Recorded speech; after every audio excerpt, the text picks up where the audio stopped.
ఈరోజు ఒక మంచి కథ చెప్తాను. ఒక బస్సులో ఒక 40 మంది ప్యాసింజర్లు ఉంటారు. ఆ బస్సు ఒక కొండ మలుపుల్లో సాయంత్రం 6:30 ఆ టయానికి వెళ్తూ ఉంటుంది. బాగా వర్షం వచ్చేలాగా ఉరుములు మెరుపులు మెరుస్తూ ఉంటాయి. అప్పుడు ఆ బస్సు వెళ్తూ ఉండే కొద్దీ దాని రోడ్డు అంతా ఇట్లా మెలుగులు మెలుగులుగా ఉంటుంది. ఆ బస్సు వెళ్తూ ఉన్నప్పుడు బస్సు ముందు ఒక మెరుపు పడింది. అందరూ భయపడి మళ్ళీ కొద్ది దూరం కానీ మళ్ళీ స్టార్ట్ చేసి బస్సు వెళ్తూ ఉంటుంది. మళ్ళీ బస్సు కుడివైపు ఒక మెరుపు పడిద్ది, పిడుగు. మళ్ళీ భయపడుతూ ఉంటారు. అప్పుడు ఆ బస్సులో ఉండే డ్రైవరు మన బస్సులో ఎవరో ఒక దురదృష్టవంతుడు ఉంటాడు, అందువల్ల పిడుగు పడుతుందేమో అని చెప్పి వాడికి డౌట్ వచ్చింది. సరే ఓ పని చేద్దాం, ఒక్కొక్కళ్ళుగా బస్సు దిగండి, అప్పుడు ఆ దురదృష్టవంతుడు ఎవడో తెలిసిపోయింది, ఆ దురదృష్టవంతుడి మీద పిడుగు పడింది కాబట్టి మనం అందరం సేఫ్ అయిపోతాం అనుకుంటారు. సరే అని చెప్పి ఒక్కొక్కళ్ళని దింపుతూ ఉంటాడు. అలా దింపుతూ ఉన్నప్పుడు లాస్ట్కి ఒక ముసలాయన మిగులుతాడు.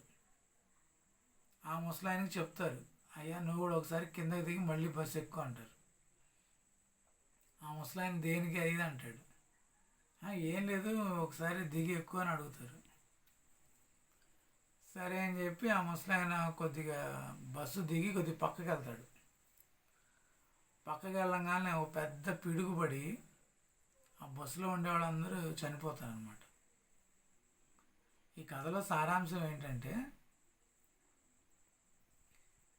ఆ బస్సులో పిడుగు పడకపోవడానికి కారణం ఆయన చేసుకున్న పుణ్యం. ఆ బస్సులో ఉన్న వాళ్ళందరినీ కాపాడింది.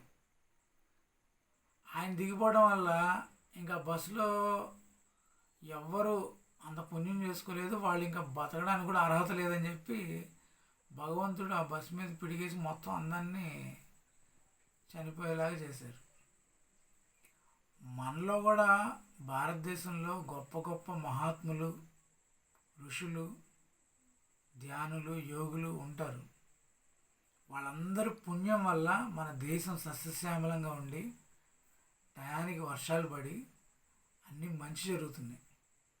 అందుకనే ఎవరిని తక్కువ అంచనా వేయకూడదు.